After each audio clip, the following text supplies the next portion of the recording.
Economic patriotism ये एक अलग शब्दावली है। अभी तक देश में युद्ध होता था, कोरोना काल का संकट आया था, या अन्न को लेकर या किसी भी तरह का कोई संकट जब देश पर आपदा आती थी तो सब लोग एक हो जाते हैं। फिर कोई पार्टी पॉलिटिक्स या फिर आपका जात धर्म, आपकी आइडियोलॉजी कोई मायने नहीं रखती। सिर्फ आप एक तिरंगे झंडे के नीचे खड़े होते हैं और आपको पता होता है अपने देश के लिए आपको ये करना है। तो प्रधानमंत्री यही अपील कर रहे हैं कि भाई वो नहीं चाहते हैं कि देशवासियों को महंगाई की मार झेलनी पड़े, तो उसके लिए अब भाई पेट्रोल डीजल वो खुद बनाने लगे, सस्ते दामों पे मिलने लगे। ऐसा तो होने नहीं वाला है। तो जो संकट आया है उसमें कैसे निपटा जाए। एक छोटा सा एग्जांपल अगर मैं कहूँ, पुराने दिनों को याद करते हैं जब घर में बिजली जाया करती थी और इन्वर्टर होता था, तो इन्वर्टर तो चलेगा, वो 8 घंटे की कैपेसिटी है। अब 8 घंटे से ज़्यादा नहीं चल सकता, लेकिन अगर आप 4 कमरों में बिजली और पंखा चला लेंगे तो फिर वो इन्वर्टर 8 घंटे की बजाय 4 घंटे में या 2 घंटे में खत्म हो जाएगा। तो घर के सभी लोग इकट्ठे बैठते थे, थोड़ी देर वेट करते थे, लाइट ऑफ कर देते थे। तो वो छोटी छोटी चीज़ें होती थी, उस ड्यूरेशन को बढ़ा लेती थी। तो ऐसा ही होने वाला है कि ठीक है, आपको थोड़ा थोड़ा पिंच होगा, लेकिन आप उसको कितना डिले कर सकते हैं और कितना उसका इफेक्ट कम कर सकते हैं, ये आपके हाथों में। और शायद ये प्रधानमंत्री की अपील, जिसको लेकर विपक्ष राजनीति कर रहा है, खैर उनका काम है और मजाक उड़ा रहा है, लेकिन उनका पर्पस यही है कि भाई ठीक है, संकट आ रहा है, इस इफेक्ट को मैं मिनिमाइज कैसे कर सकता हूँ। बचा तो नहीं सकता कोई भी, मेरे हाथ में वो पावर नहीं है, लेकिन मिनिमाइज कैसे कर सकता हूँ। देखो प्राची जी, आपने कहा कि उनका काम है। उनका काम, इससे पहले आपने कहा था कि हर भारतवासी को एक वो तिरंगा दिखना चाहिए। काम है, लेकिन काम अफवाह फैलाना नहीं होना चाहिए। ये बात का मुझे अफसोस होता है, क्योंकि अगर 2013 से देखें, जो मैंने अभी आपको करंट अकाउंट डेफिसिट की बात बताई थी, उस समय हमारी ये जो दरें थी वो तकरीबन 4% थी जीडीपी की। तो मतलब आप समझ लीजिए, जितना जीडीपी है उसका 4% हम अपने करंट अकाउंट डेफिसिट पे है। और अब ये युद्ध से पहले 1 से 1.2% पे था। तो ऑलरेडी हम बड़ी कंफर्टेबल पोजीशन पे थे। हमारे जो रिजर्व्स थे, जो फॉरेक्स रिजर्व्स होते हैं, वो 360 बिलियन डॉलर्स का जो रिजर्व था वो 712 बिलियन डॉलर्स हुआ था। तो 712 से 716। तो जब ऐसी कंफर्टेबल पोजीशन में हम थे, इसी वजह से हम इस चीज़ को डिले कर पा रहे हैं। और इसी वजह से अगेन हमने बताया भी कि कंज्यूमर प्राइस इंडेक्स जो है वो 3.8 की दर आई है। उसमें देखिए कितनी महत्वपूर्ण बात है, आलू और प्याज रोज़मर्रा की, हमारी किचन की, हर किसी की ज़रूरत है। आलू के दाम उल्टा 23% घटे हैं और प्याज के दाम 17% घटे हैं। तो हमने जो अपना उत्पादन बढ़ाया है, जो माननीय प्रधानमंत्री जी ऑर्गेनिक खेती की बात कर रहे हैं, तो ये सब तरीके अगर हम अपनाते हैं तो हमारा जो उत्पादन बाकी चीज़ों का है वो बढ़ता है।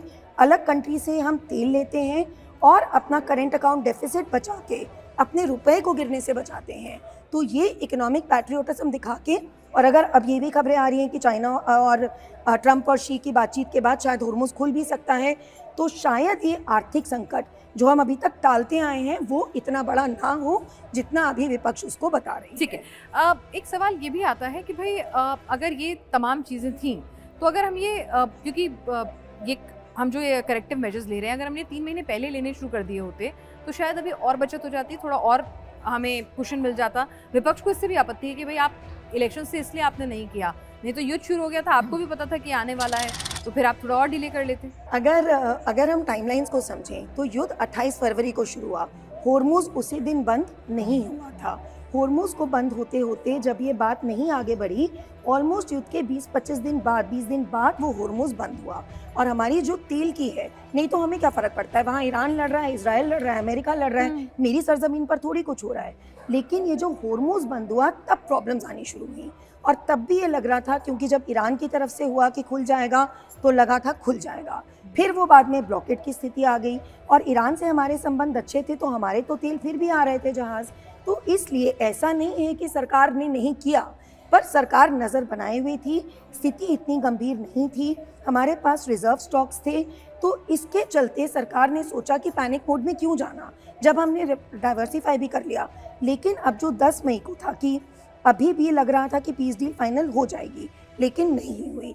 इसलिए सरकार को 10 मई को ये एक स्टेप उठाना पड़ा, क्योंकि अगर इलेक्शन की बात करो तो इलेक्शन तो 29 अप्रैल को खत्म हो गए थे, तो कर देते इस 30 अप्रैल को ही, पर नहीं किया। इसलिए ठीक है, तो ठीक है, आप भी वेट एंड वॉच करते हैं। और एक सवाल ये है कि भाई अगर हम इस तरह से बहुत कंजर्व होके चलेंगे तो डिमांड पे असर पड़ेगा, और एक मार्केट को, एक इकोनॉमी को बूस्ट होने के लिए कई बार जानबूझ के मार्केट में पैसा फ्लो किया जाता है कि भाई अपनी जो रेट्स होते हैं, रिवर्स रेपो रेट, इन सब में फेरबदल इसलिए किया जाता है कि भाई ताकि मार्केट में डिमांड बनी रहे, इकोनॉमी बूस्ट होती रहे, प्रोडक्शन बढ़ेगा, डिमांड बढ़ेगी। तो अब जब ये सब होगा तो क्या डिमांड नहीं कम हो जाएगी? देखिए पिनाज जी, इसका सीधा सीधा ये होता है कि डिमांड कम हो जाएगी, लेकिन डिमांड और सप्लाई का भी तो इफेक्ट होता है। तो जहाँ एक तरफ ये अभी परसों का ही डेटा है कि पूरे वर्ल्ड में जितना, पहली बार ये वर्ल्ड के इतिहास में हुआ है कि जितना तेल का डिमांड था उससे कम सप्लाई हुआ है। तो जब सप्लाई भी साथ साथ घट रही है तो इसलिए डिमांड का असर इतना ज़्यादा उस पर नहीं पड़ेगा, कि डिमांड भी इसलिए कमेंसुरेटली कम होनी चाहिए। और दूसरी बात ये है कि अगर सोने की भी बात करें तो जिसको कहते हैं गोल्ड रिसाइकिल, तो गोल्ड रिसाइकिल करना, जैसे आपने इन्वर्टर का एग्जाम्पल दिया, आपके पास दादी के, मम्मी के ज़माने का सोना पड़ा है,